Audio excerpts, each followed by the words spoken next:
Hi everyone, today I want to share with you some of my favorite ideas from the book 48 Laws of Power by Robert Greene. So let's start with the first one.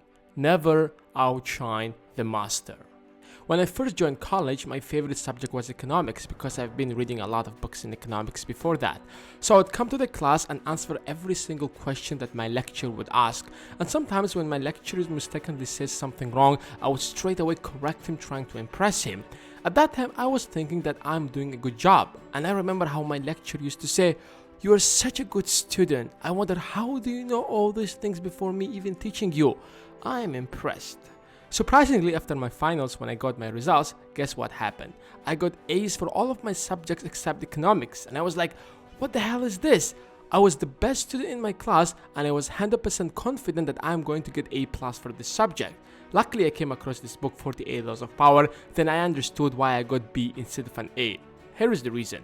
When you show to the world your talents, you naturally create envy and jealousy around you. Definitely you don't have to care about what each person feels about you, but there are certain people who can actually have impact on your life, and that's why you have to care about their feelings towards you. You might be thinking, I'm trying to impress my boss so that I can gain his trust.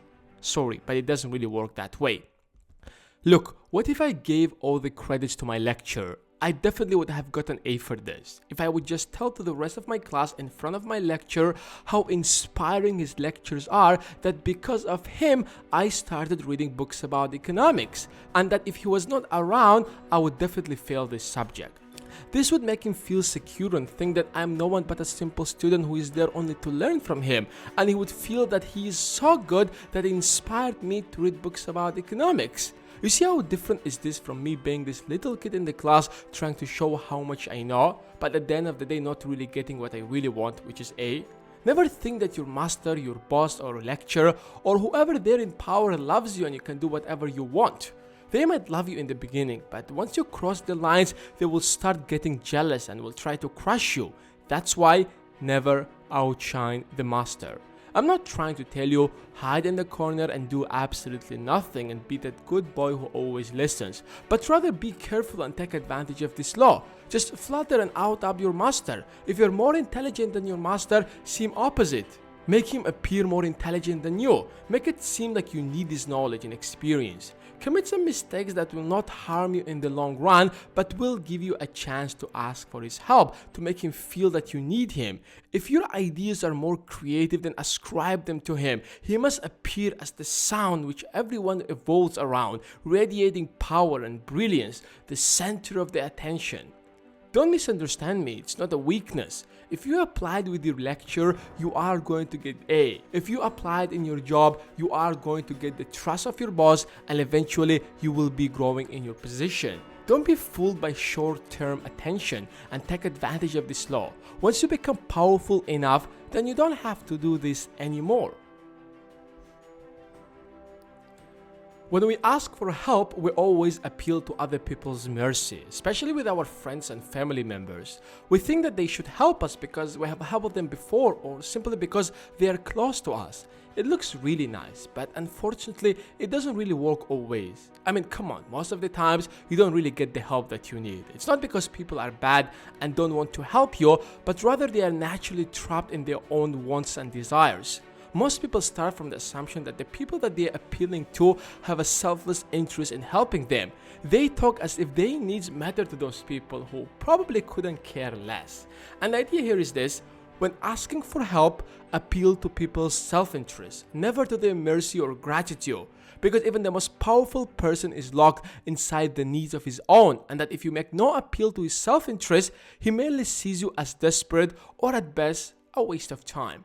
Every person you deal with is like another culture, an alien land with a past that has nothing to do with yours, yet you can bypass the differences between you and him by appealing to his self-interest. The point that I'm trying to make here is that there is an art to asking for help, an art that depends on your ability to understand the person you're dealing with and not to confuse your needs with theirs. Don't remind people of the good thing that you did to them and rely on their mercy to help you, because they will find a way to ignore you. Instead, uncover something in your request that will benefit him. Understand that people do naturally put their interests as first priority. Once you make them see how you can in some way meet their needs, you will find them running to you to help you. Master this art and there will be no limit to what you can accomplish. A lot of people get excited when they come across these videos when someone says, I was poor for many years and I had few bucks in my bank account. Then I followed these 3 simple steps and became a millionaire. So if you want to do the same thing, you have to follow these 3 simple steps. Just write down your email and we'll send them to you. Although that it sounds really like a scam, but a lot of people still believe them because that's a kind of fantasies that we all have. We all want to believe that there are some quick, simple ways to achieve anything we want in life. Don't you realize that sometimes politicians are coming out and giving some crap promises, but people still believe them and vote for them? I mean, this guy is coming out and telling to the whole nation, listen guys, I know that all of you have problems, financial problems, health problems, whatever. And I'm going to build a wall that is going to solve all of your problems regardless of what kind of problem is that. No, it's not your fault at all. It's all these uneducated immigrants who are coming to our country and bringing to us all these problems. So this huge wall is going to stop them from coming and all our problems will be solved.